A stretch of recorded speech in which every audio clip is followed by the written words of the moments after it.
Assalamualaikum warahmatullahi wabarakatuh. Perkenalkan, nama saya Farhana Akmarina dengan NPM 41922200006 dari Prodi Teknik Sipil B2 Universitas Widyatama. Sekarang saya akan menjelaskan tentang manajemen kontrak. Di sini ada contoh persiapan dan rancangan kontrak pekerjaan konstruksi. Misalkan sebuah proyek pembangunan gedung perkantoran akan dilaksanakan, berikut adalah langkah-langkah persiapan kontraknya. Harus diidentifikasi kebutuhan dan lingkup proyek, menentukan jenis bangunan, luas area, jumlah lantai, dan kebutuhan spesifik lainnya. Lalu penunjukan tim penyusun kontrak. Tim ini terdiri dari pemilik proyek, konsultan hukum, konsultan teknik, dan tim pengadaan. Ketiga, ada pemilihan kontraktor, bisa dilakukan melalui tender atau penunjukan langsung sesuai dengan regulasi yang berlaku. Yang keempat, ada penyusunan dokumen kontrak awal. Menyusun rancangan kontrak berdasarkan kebutuhan proyek dan regulasi yang berlaku. Lalu ada evaluasi dan negosiasi, di mana semua pihak yang terlibat dalam proyek melakukan peninjauan dan negosiasi sebelum kontrak final ditandatangani.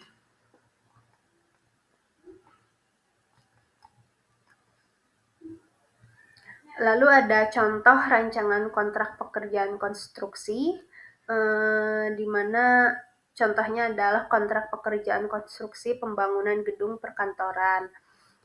Lalu di dalamnya ada terkait para pihak, ada pemilik proyek, dan ada kontraktor.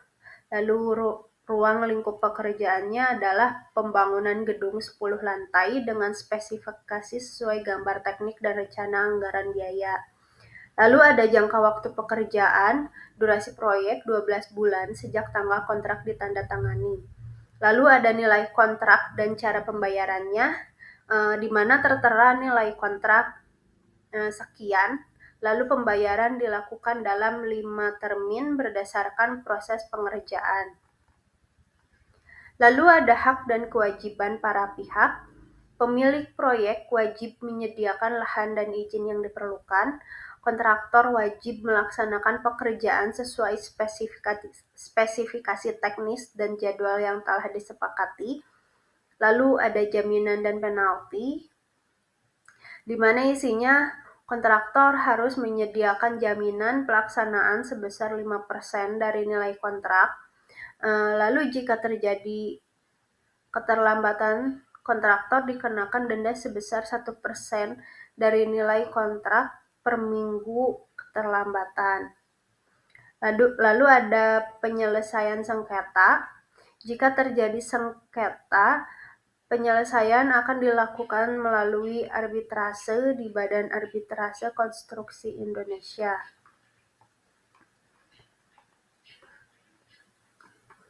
Lalu ada klausul pemutusan kontrak, di mana kontrak dapat dihentikan jika salah satu pihak tidak memenuhi kewajibannya sesuai dengan ketentuan yang telah disepakati. Lalu ada tanda tangan, yaitu kontrak ditandatangani oleh kedua belah pihak dan memiliki kekuatan hukum yang mengikat. Persiapan dan rancangan kontrak pekerjaan konstruksi adalah tahapan penting untuk memastikan proyek berjalan sesuai rencana, menghindari sengketa, serta melindungi hak dan kewajiban semua pihak yang terlibat. Penyusunan kontrak yang baik akan membantu kelancaran proyek dan menciptakan kepastian hukum dalam pelaksanaannya. Lalu ada hal-hal penting yang perlu diperhatikan dalam persiapan dan rancangan kontrak pekerjaan konstruksi, di mana jenis kontrak pekerjaan konstruksi, pemilihan jenis kontrak sangat penting karena akan menentukan bagaimana proyek akan dijalankan. Beberapa jenis kontrak yang umum digunakan dalam pekerjaan konstruksi antara lain ada kontrak lamsam, yaitu harga tetap tanpa perubahan selama proyek berlangsung, kecuali ada keadaan luar biasa yang memerlukan perubahan. Dan ini cocok untuk proyek dengan desain dan spesifikasi yang sudah final.